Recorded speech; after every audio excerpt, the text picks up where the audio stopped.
Good day to all the students. I am your Ashok sir. I will teach you physics, chemistry and math of class 9 and 10 of CBSE board. मैं बहुत सारे questions को alternative method से भी बताऊंगा, जिससे आपका base मजबूत होगा और जी नीट तथा बोर्ड एग्ज़ाम में अच्छे स्कोर कर पाएंगे। इसलिए आप मेरे चैनल को सब्सक्राइब और लाइक करें। मेरे चैनल का नाम मैथ पढ़ोगे अशोक सर से, तो मेरे चैनल को लाइक, सब्सक्राइब और बेल आइकन को दबाना ना भूलें। मेरे चैनल का नाम है मैथ पढ़ोगे अशोक सर से। आज मैं मैथ का पहला एक्सरसाइज है नंबर सिस्टम। अब नंबर सिस्टम क्या होती है? When the numbers are arranged in increasing order on a straight horizontal line is called number line। यदि हम नंबर को इंक्रीजिंग ऑर्डर में यानी लोएस्ट से ग्रेटेस्ट की तरफ किसी हॉरिजॉन्टल लाइन पे यदि हम अरेंज करें तो उसको हम क्या बोलेंगे? Number system. और ये एक नंबर लाइन पे अरेंज होता है, तो ये नंबर लाइन समझते हैं। एक हॉरिजॉन्टल लाइन ड्रॉ करते हैं एक्स और एक्स डैश, और इसके मिडल में ज़ीरो मार्क कर देते हैं, और ज़ीरो के राइट साइड पॉजिटिव नंबर होता है और लेफ़्ट साइड नेगेटिव नंबर होते हैं। अब पॉजिटिव नंबर में जो हम लोग बचपन से पढ़ते आ रहे हैं, तो ज़ीरो पे डिनोट हो चुका है। अब ज़ीरो के बाद 1, 2, 3, 4 इस तरह से आप नंबर लाइन पे नंबर को इंक्रीज करते क्रम में लिख सकते हैं, और ये इन्फिनिटी तक जाएगा। अब इसके जस्ट रिवर्स ज़ीरो के लेफ़्ट साइड नेगेटिव नंबर होता है। अब इसको कैसे लिखेंगे? जैसे इस तरफ इंक्रीजिंग ऑर्डर में लिखे, उसी तरह इधर भी इंक्रीजिंग ऑर्डर में हम लिख देते हैं 1, 2, 3, 4 डैश डैश डैश। लेकिन इधर क्या है, निगेटिव साइन लगाना पड़ेगा। निगेटिव साइन लगाने पे क्या हो जाएगा कि जो पॉजिटिव में बड़ा नंबर था वो नेगेटिव में छोटा नंबर हो जाएगा।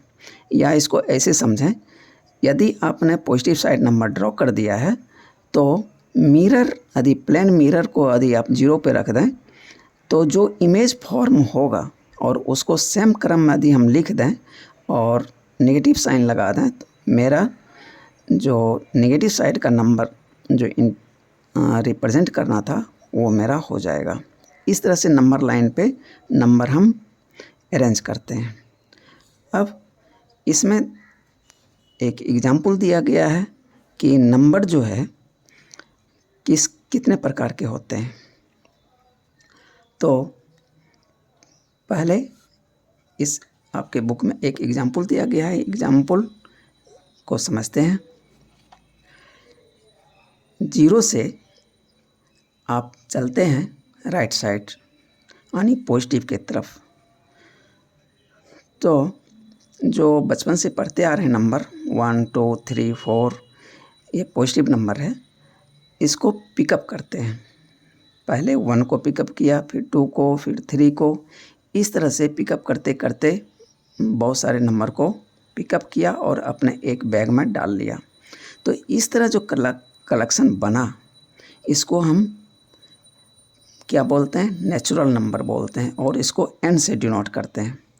अब आप जब आपने पॉजिटिव नंबर को कलेक्ट कर लिया, अब वहाँ से बैक होइए यानी रिटर्न होते हैं, और फिर आ जाते हैं ज़ीरो के पास। अब सामने ज़ीरो पड़ा होता है, ज़ीरो को उठा लीजिए और अपने बैग में डालिए। अब जो टोटल कलेक्शन हुआ ये हो गया आपका होल नंबर। अब होल नंबर को किससे डिनोट करते हैं? W से, और इसका इंग्लिश वर्ड भी होल WHOLE होता है, और उसी का फर्स्ट लेटर W से डिनोट करते हैं। अब यहाँ से लेफ़्ट साइड चलेंगे तो पहले -1 पिकअप किया, फिर -2, -3 डैश डैश, इस तरह से पिकअप करके आपने बैग में डाल लिया। तो अब इस तरह जो टोटल नंबर का कलेक्शन बना है वो हो जाएगा इंटीजर। यानी इंटीजर में कि कौन कौन से नंबर हो गए, नेचुरल नंबर हो गए, होल नंबर हो गए, और ये नेगेटिव जो नंबर था ये होगा। ये सारे मिलके तो आपका बन गया इंटीजर। अब इंटीजर को किससे डिनोट करते हैं? जेड से डिनोट करते हैं। तो इंटीजर को किससे डिनोट करते हैं? जेड से। लेकिन अब फिर यहाँ से रिटर्न होते हैं और ज़ीरो के पास आते हैं। अब यहाँ पे देखते हैं पॉजिटिव साइड, 0 और 1 के बीच के में भी बहुत सारे नंबर हैं जो कि बटे के रूप में है, जैसे 1/4, 1/2 डैश डैश डैश। इसी तरह हम 0 से नेगेटिव साइड देखते हैं, 0 से -1 के बीच में, तो जैसे -1/3, -1/2, इस तरह से माइनस के साइड भी नंबर आपको नज़र आएंगे। अब ये सब नंबर को भी यदि आपने पिकअप किया और अपने बैग में डाल लिया तो इस तरह जो नंबर का कलेक्शन होगा वो हो जाएगा रेशनल नंबर का। तो रेशनल नंबर का कलेक्शन हो गया। अब कहता है रेशनल नंबर क्या चीज़ है, और इसको क्यू से डिनोट करते हैं। रेशनल नंबर को क्यू से डिनोट करते हैं। अब रेशनल नंबर का डेफिनेशन यहाँ पे आता है, उसको थोड़ा समझते हैं। रेशनल नंबर को p/q के फॉर्म में लिखते हैं, जहाँ कि p और q जो होता है वो इंटीजर्स होते हैं। इंटीजर्स में अभी आपने पढ़ा कि प्लस और माइनस सारे नंबर हो सकते हैं। एंड लेकिन इसके साथ एक शर्त लगा हुआ है, q जो है 0 नहीं होना चाहिए। q क्या है? वो डिनोमिनेटर है, वो 0 नहीं होना चाहिए। अब क्वेश्चन इसमें आपके बुक में दिया गया है कि why do we insist that q not equal to 0, कि कहता है कि q जो है 0 क्यों नहीं होना चाहिए। अब 0 यदि हम q के प्लेस पे रखते हैं, सपोज 2 है, 2/0, तो यदि हम 2 को 0 से डिवाइड करेंगे तो ये क्या हो जाएगा? नॉट डिफाइंड होगा, और इसका वैल्यू जो है इन्फिनिटी आ जाएगा। तो इसीलिए q बराबर 0 हम नहीं लेंगे। अब दूसरा टर्म आपके बुक में और दिया गया है फ्रैक्शन। फ्रैक्शन जो होता है वो a/b के फॉर्म में होता है, जहाँ where a, b are whole और नेचुरल नंबर्स। जहाँ क्या होगा? a और b क्या होगा? नेचुरल नंबर्स होगा।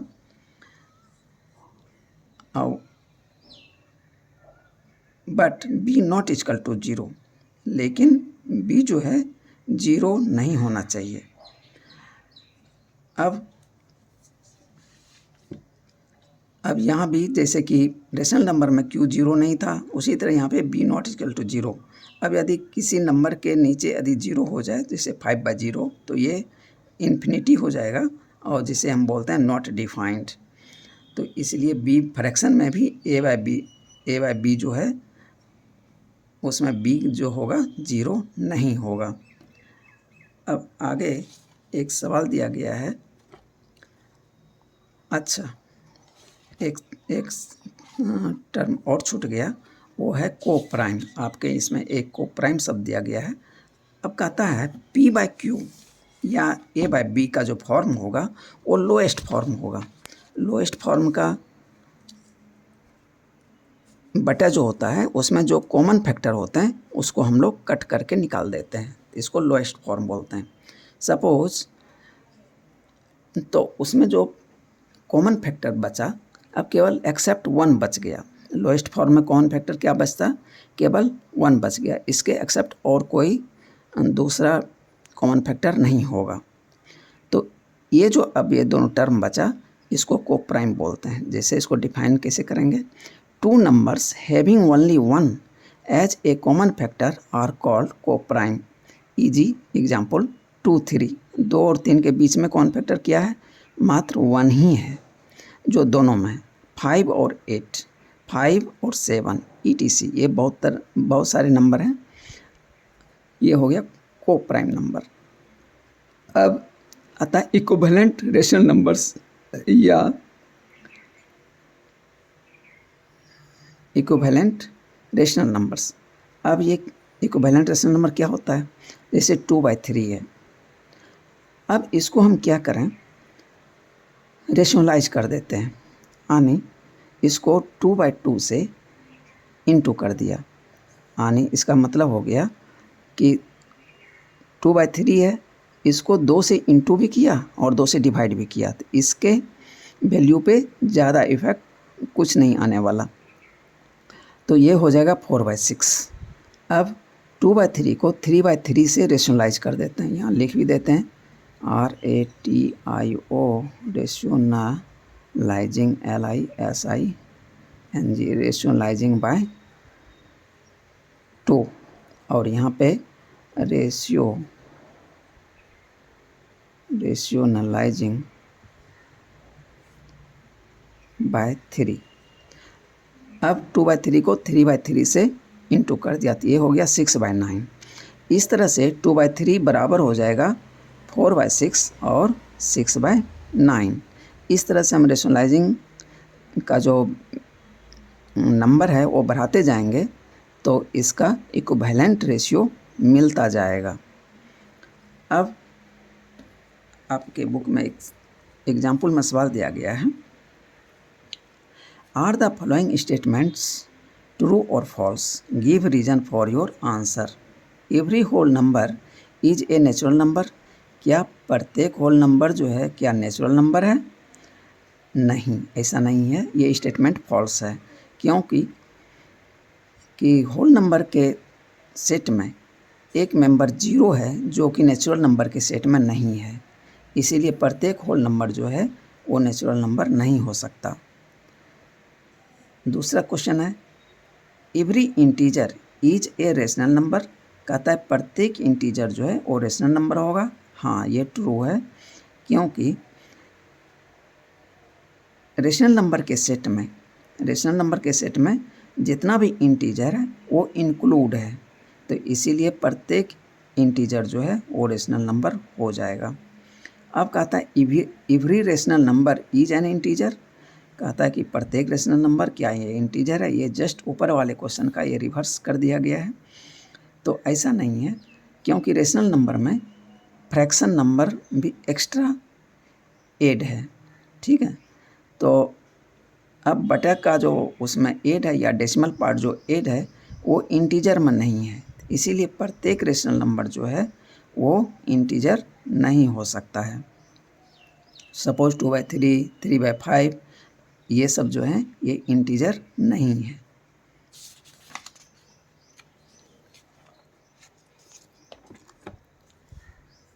अब यहाँ पे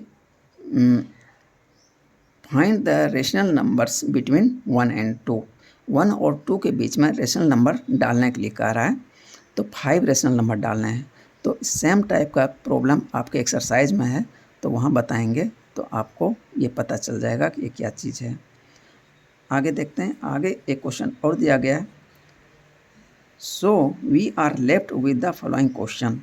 अब यहाँ पे कुछ क्वेश्चन अराइज किया गया है।